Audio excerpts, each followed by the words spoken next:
This is the small group video for week 5 of our 8 Life-Giving Disciplines series.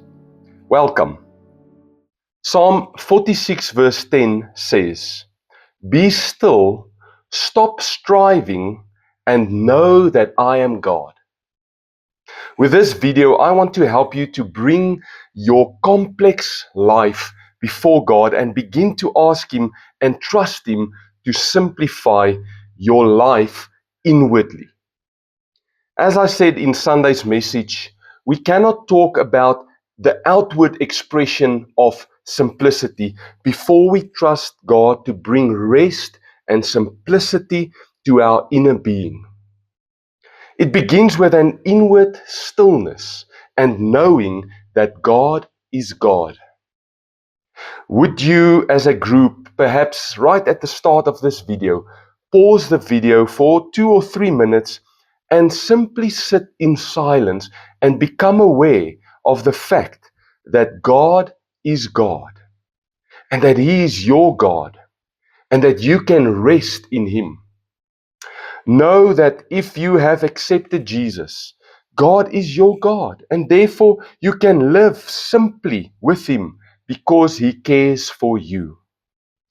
In that time of silence, then, with a prayer based on the reality that God is God, perhaps someone in the group can end this time of 2 or 3 minutes of being still with a prayer declaring that God is God.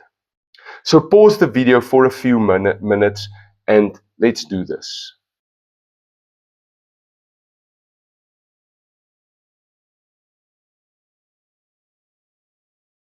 Okay, ask yourself the following. What is all your busyness really about? What are you so worried about? What do you measure your value and your status in society by?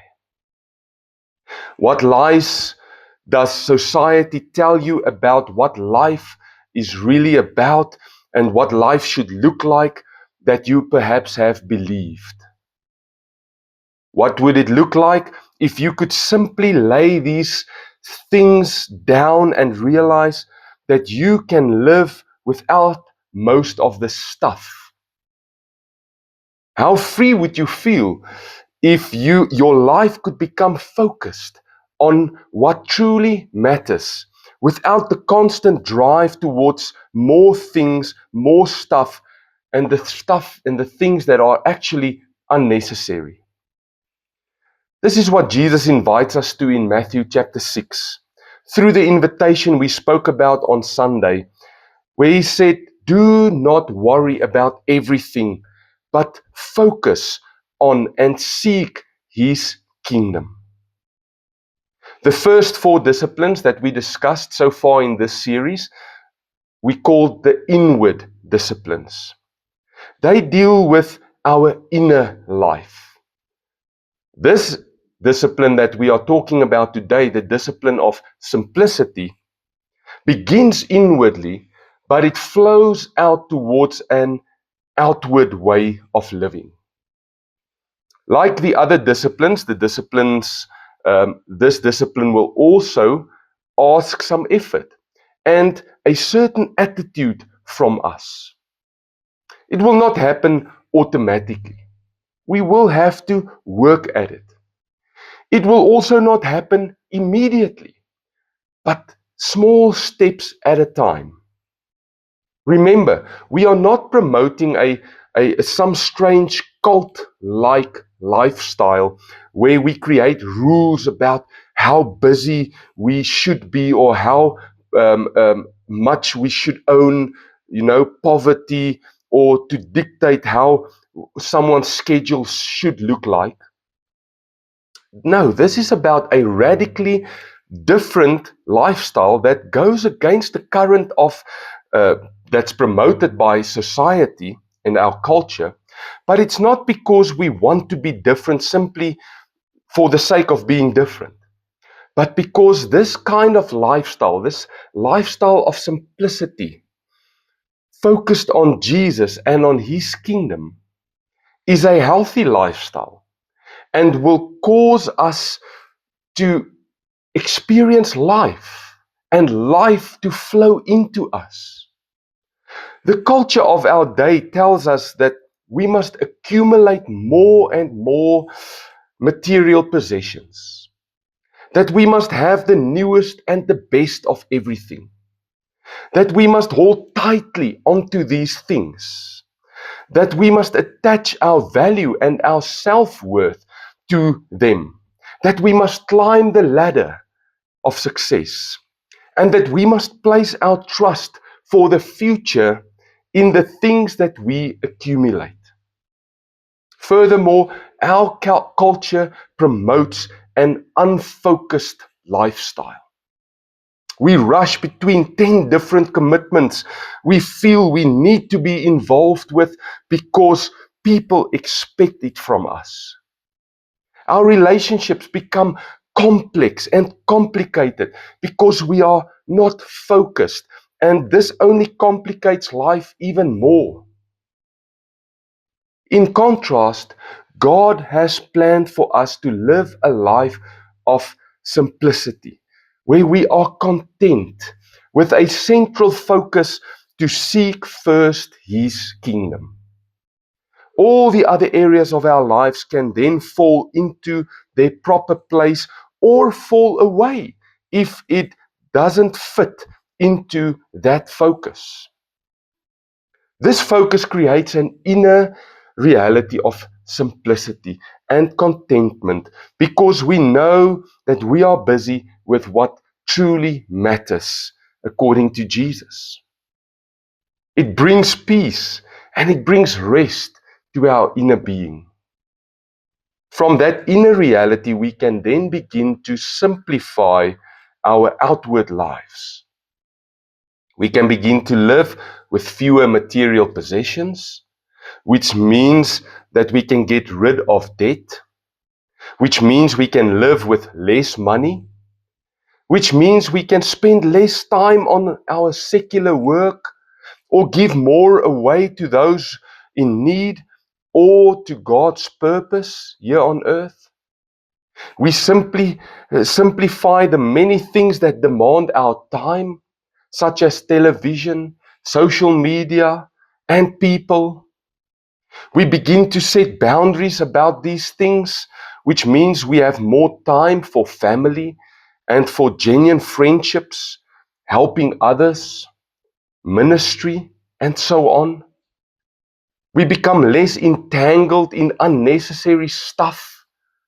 Our lives become simpler. We worry less. We begin trusting God more. We are less rushed. Everything comes into perspective. We become focused. Those who choose to make this discipline of simplicity part of their lives begin to experience that God has more space to work in them. There's more opportunity for God to work in my life.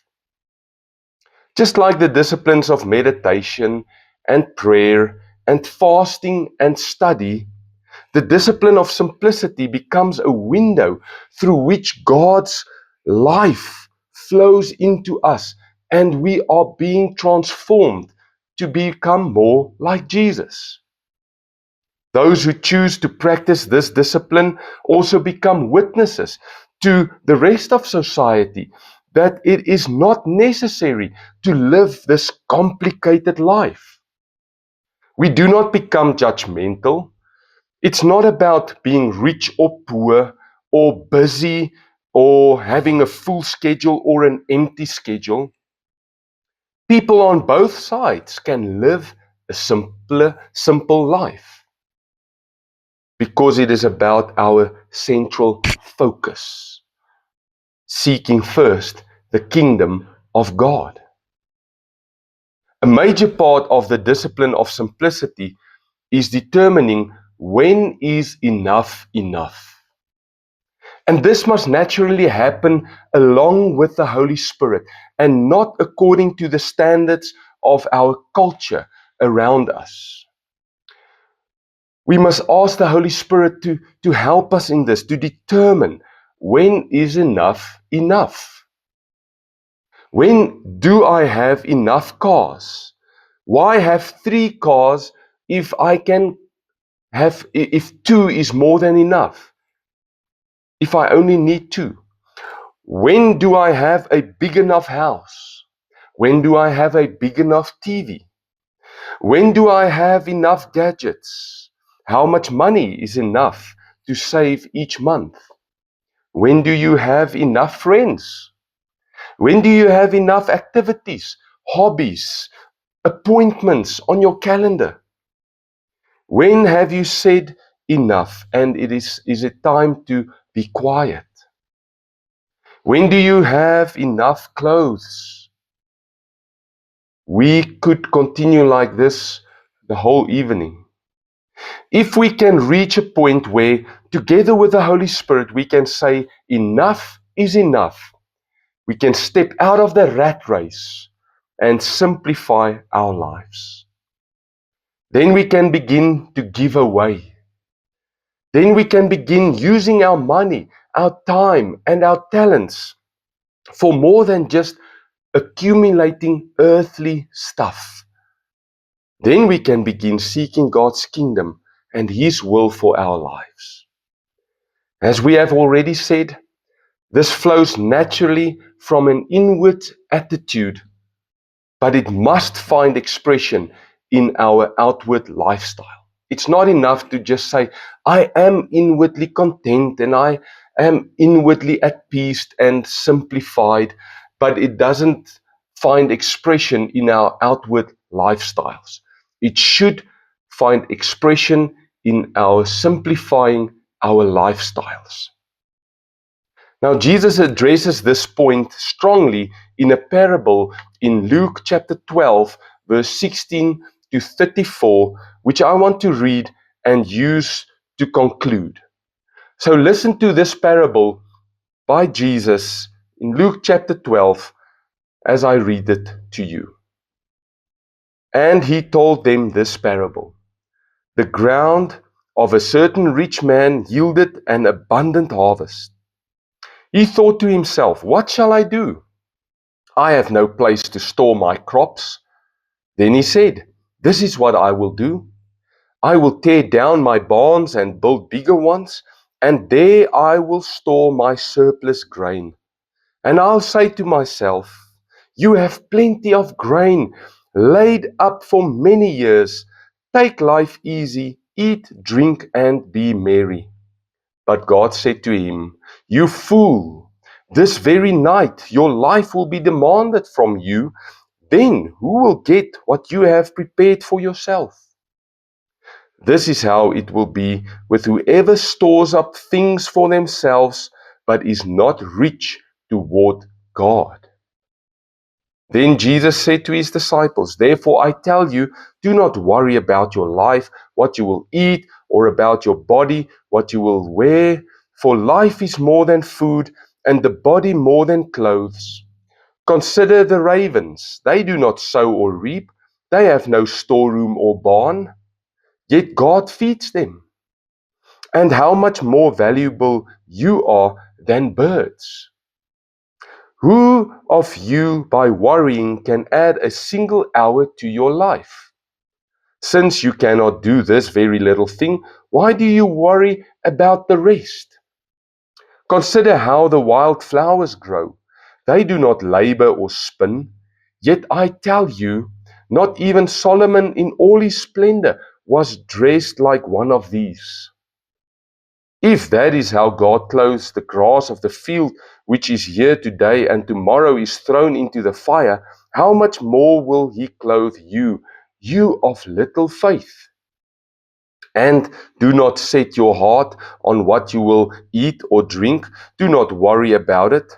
For the pagan world runs after all such things, and your Father knows that you need them.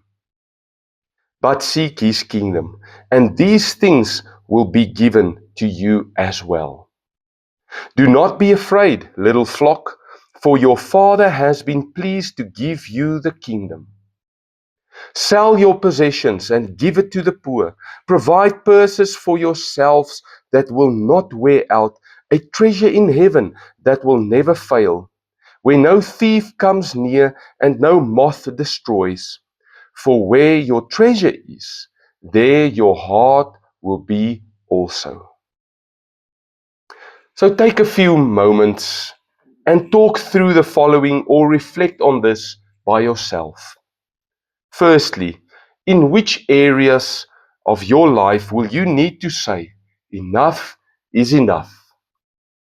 Don't only think about possessions, also think about things like activities, hobbies, contacts, even friendships. When is enough enough?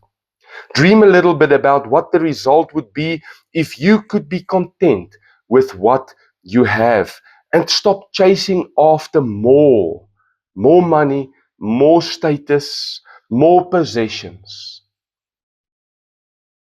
Secondly, what will it require from you to start moving in that direction? What will be your next step that you can implement right now to start moving towards simplifying your life? Take that step by faith. Enjoy your discussion.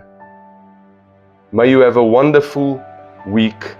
Until next time, God bless.